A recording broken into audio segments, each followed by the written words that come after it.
So is there a market out there for your business? Are there buyers for your particular business? And I want to explain the different kinds of buyers and why selling to a specific one may actually buy your business for a little bit more than the other group of buyers. And before I get into that, I wanted to make this video because I talk to a lot of business owners and they're always just fixated on what's the price of the business, rightfully so, right? What is the multiple? What's the valuation? How much can I sell this for? And that's obviously the number one and most important question, but who you sell it to can also affect the price of the business. And I'm talking about the types of buyers. So you have financial buyers and then you have strategic buyers. And the financial buyers are exactly that. They're looking for a return on their investment. This could be private equity firms, your individual buyers, your entrepreneurs out there, some family offices. They're going to look at your profit and loss statements and your tax returns, and they're going to build out their spreadsheets and their projections, and they're going to be hyper focused on the numbers, calculating out what their ROI could be over a 7 or 10 year span if they buy your business. Now, a strategic buyer is another business owner, but more specifically a business owner in the same industry as you. And they're going to do the same thing that the financial buyers do. They're going to look at your profit and loss statements and your tax returns, and they're going to comb every line item.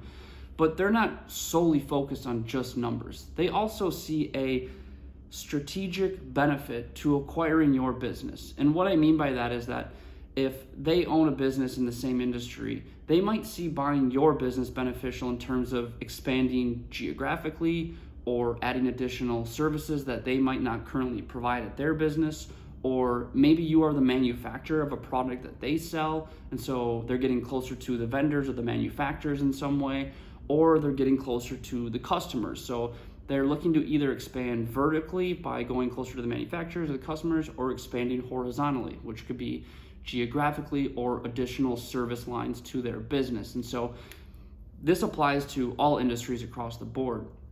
And so when you look at selling your business, you can imagine that the strategic buyer probably sees more value in your business than your financial buyer. Now, again, they're both going to look at the numbers, but if a construction company that just builds stairs, for example, and that you have a business that does the floors or the walls of the house, well, that could be very beneficial to acquire your company because now they build walls, stairs, and floors, right? And so now they've got 3 different services that they can provide to their customers or their clients.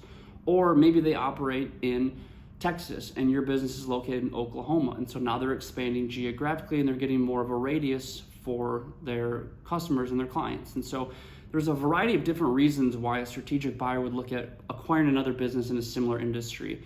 And it tends to be more beneficial for a buyer like that than it is for just a ROI in a spreadsheet. Now, they're both going to offer probably similar prices, but the strategic buyer might be a little bit more because it's an immediate benefit to them, right?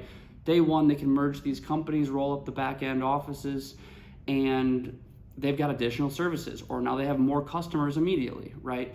So it is important to take a second and think of how is your business set up, and would maybe a competitor want to buy this, or a different business owner in the same industry see significant value in buying my business as opposed to someone coming in and just running spreadsheets.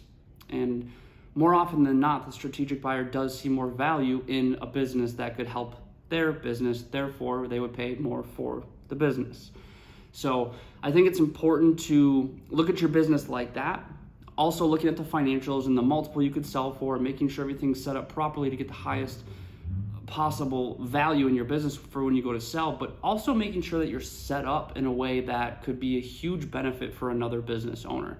So I hope that helps breaking down the different types of buyers and why one group could be more beneficial to focus on and to put your business in front of as opposed to the other one. So thank you for watching. If you have any questions, just let me know.